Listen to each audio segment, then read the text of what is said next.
ഗൃഹസന്ദർശനത്തിലേക്ക് കടക്കുകയാണല്ലേ? അതെ അതെ, ഇത് ആദ്യമായി നടക്കുന്ന ഒരു പരിപാടിയല്ല.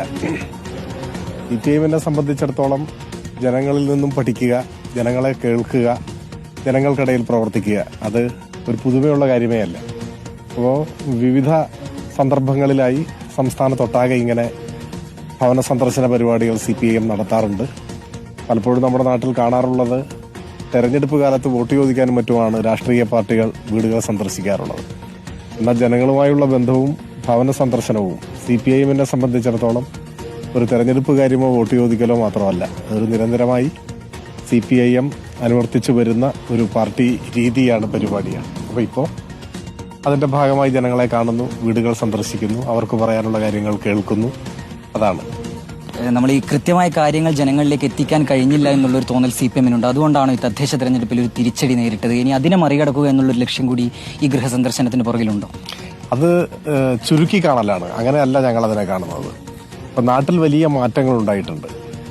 ആ മാറ്റങ്ങൾ ശരിയായി വിലയിരുത്തിക്കൊണ്ടാണ് ജനങ്ങൾ വോട്ട് ചെയ്യുന്നതെങ്കിൽ ചരിത്ര വിജയം എല്ലാ തെരഞ്ഞെടുപ്പിലും ഇടതുപക്ഷത്തിന് ലഭിക്കേണ്ടതാണ്.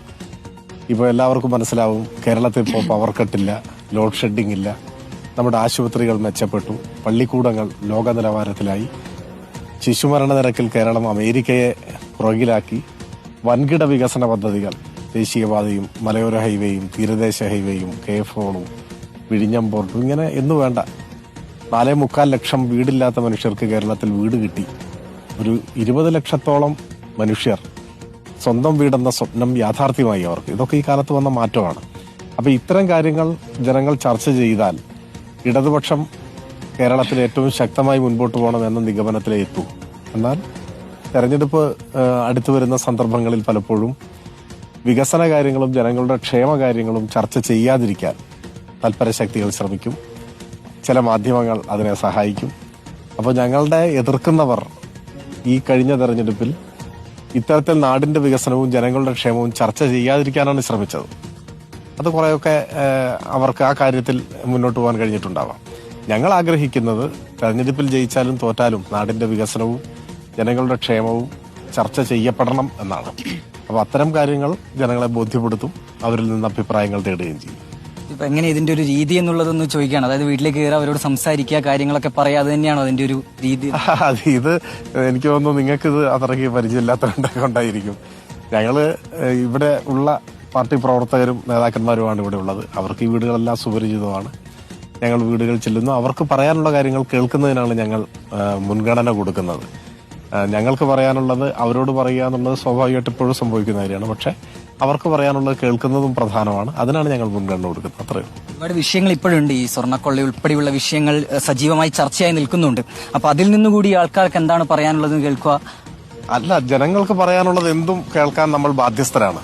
എല്ലാ രാഷ്ട്രീയ പാർട്ടികളും ബാധ്യസ്ഥരാണ്, CPIM ബാധ്യസ്ഥരാണ്. പിന്നെ നിങ്ങൾ പറഞ്ഞ സ്വർണ്ണക്കൊള്ള എന്നൊക്കെ പറയുന്ന ശബരിമലയിലെ തട്ടിപ്പ്, അത് ജനങ്ങളുടെ ഇടയിൽ തെറ്റായി പ്രചരിപ്പിച്ച് അവരെ തെറ്റിദ്ധരിപ്പിക്കാനും തെറ്റായ ഒരു പ്രതീതി പരത്താനുമുള്ള വലിയ ശ്രമം കേരളത്തിൽ നടന്നിട്ടുണ്ട്. പക്ഷെ ഇപ്പോൾ വ്യക്തത വന്നു തുടങ്ങി. ഓരോ ദിവസം കഴിയുന്തോറും അന്വേഷണം പുരോഗമിക്കുമ്പോൾ ശബരിമലയിലെ തട്ടിപ്പിന് വ്യക്തത വന്നുകൊണ്ടിരിക്കുകയാണ്. ഇപ്പോൾ പ്രതിക്കൂട്ടിലേക്ക് വരുന്നത് കോൺഗ്രസ്സാണ്, അതിന്റെ വലിയ നേതാക്കന്മാരാണ്. ഞാനിപ്പോൾ ആരുടെയും പേരൊന്നും പറയുന്നില്ല.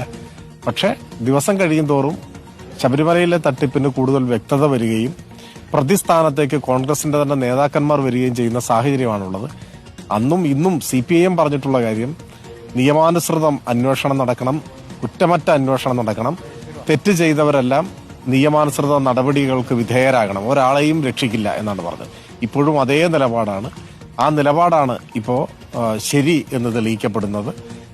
എനിക്ക് തോന്നുന്നു കുറച്ചുകൂടി കഴിഞ്ഞാൽ ഇപ്പോൾ പഞ്ചായത്ത് തെരഞ്ഞെടുപ്പിൽ വോട്ടിനു വേണ്ടി തെറ്റായ പ്രതീതി സൃഷ്ടിക്കാൻ ശബരിമലയെ ഉപയോഗിച്ചവർക്ക് ജനങ്ങളെ അഭിമുഖീകരിക്കാൻ കഴിയാത്ത സ്ഥിതി വരും. അവർക്ക് ശബരിമലയെന്നും മിണ്ടാൻ കഴിയാത്ത സ്ഥിതി വരും. അവർ പ്രതിസ്ഥാനത്ത് നിൽക്കുന്ന സ്ഥിതി വരും. അതാണ് ഇപ്പോൾ നമ്മൾ കണ്ടുകൊണ്ടിരിക്കുന്നത്.